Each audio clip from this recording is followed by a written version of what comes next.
Привет! Занимаясь все больше распыляемой покраской в домашних условиях, я стал замечать, что очень много пыли от краски оседает на все предметы в комнате, а ведь я этим еще и дышу. Да, дело поправляет хороший респиратор, но постоянная уборка от слоев красочной пыли надоедает. Поэтому я решил сделать подобие настольной покрасочной камеры. Выглядеть это будет так: коробка из картона с открытой одной стенкой. В центре коробки будет проходить стенка, в которой будут встроенные вентиляторы.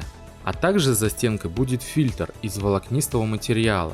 И в итоге при покраске из аэрографа лишняя распыляемая краска будет затягиваться вентиляторами и оставаться внутри на фильтре. А на выходе будет чистый воздух без пыли. От запаха, конечно, данная конструкция не спасет. Тут уже надо делать трубу с вытяжкой на улицу, но это не мой случай. Возможно, в будущем. Пошарив по закромам, я нашел 4 вентилятора. Один питающийся от 220 вольт, а 3 других от 12. Это обычные компьютерные кулеры. Значит, нам нужно 2 линии питания 220 и 12 вольт. Сразу скажу, я не электрик и мало в этом соображаю. Все, что я тут делаю, может быть совершенно неправильным, но в итоге задачу свою выполняет. Значит, придумал я такую схему питания. У меня есть старый ненужный блок питания на 4,5 вольт. А также у меня есть увеличивающая плата. Я ее просто присоединяю к блоку и из 4,5 вольт получаю 12. Ну и в обход всех плат делаем линию 220 вольт. И перед всем этим ставим выключатель. Теперь погнали все это реализовывать. Спаиваем блок питания с повышающей платой. И не обращайте внимания на мой хардкорный паяльник толщиной с палец. Со временем нужно приобрести нормальный, тоненький. Если, конечно, я еще буду что-то паять.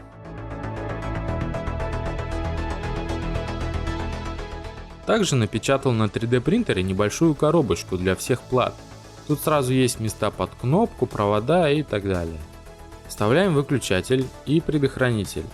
Не знаю зачем он, просто он у меня был, так что пусть будет. Также добавил лампочку индикатор, хотя выключатель уже с индикатором, но да ладно. Начинаем все спаивать. Сначала сделал провод питания 220 вольт, а потом уже прикрепил преобразователь. В завершении колхозного блока питания вывожу два провода 12 и 220 вольт.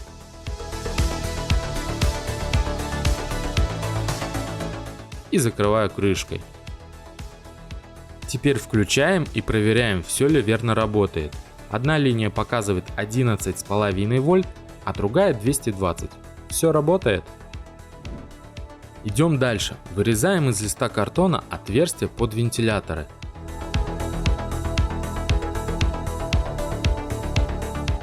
Размещаем сами вентиляторы и крепим их.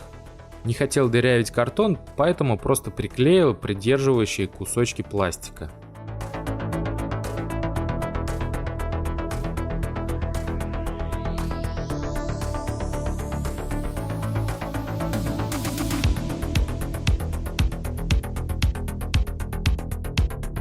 Такая красота получилась. Заодно приклеил все провода к картону, чтобы не болтались. Еще я решил сделать небольшую подсветку внутри короба. Нашел светодиоды, которые также питаются от 12 вольт, так что проблем с подключением не будет. Модули и ленты светодиодов приклеиваю на картонную крышку и соединяю проводами.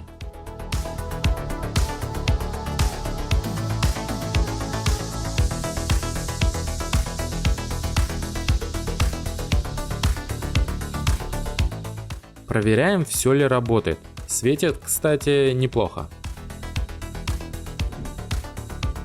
Теперь все узлы камеры собираем вместе. Картон я склею термоклеем, его прочности достаточно.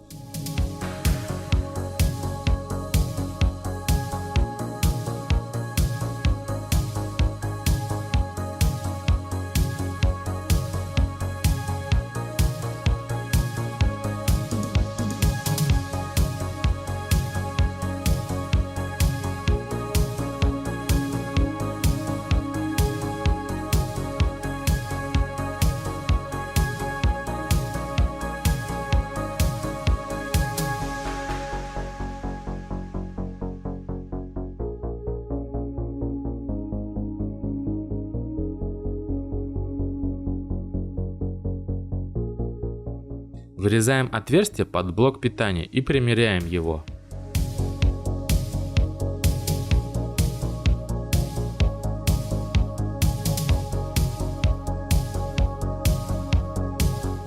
Теперь я уже соединил с блоком питания вентилятора и вывел отдельный провод для света. Размещаю в корпусе и также закрепляю на термоклей.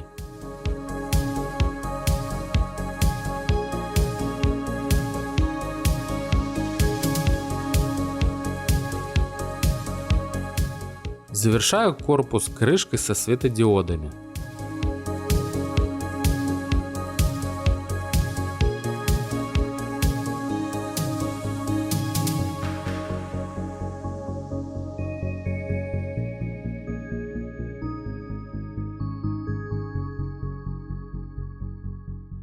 Обязательно все проверяю на работоспособность. Включаю, и все отлично работает. Вентиляторы крутят, свет светит. Ну и как видно, сила затягивания присутствует. Да и на выходе поток получился очень нехилым.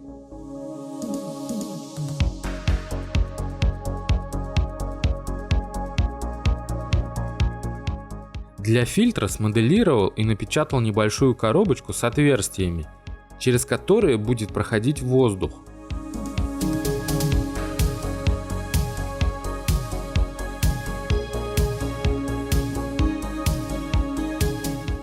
Внутрь коробки размещаю волокнистый материал типа синтепона. Закрываю коробку и закрепляю липучками с обеих сторон. Далее в крышке вырезаю отверстие под фильтр и размещаю его там.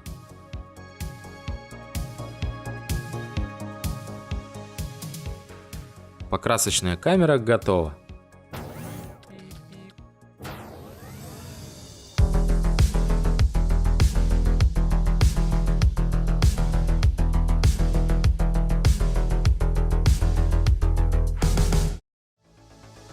Теперь нужно попробовать в деле.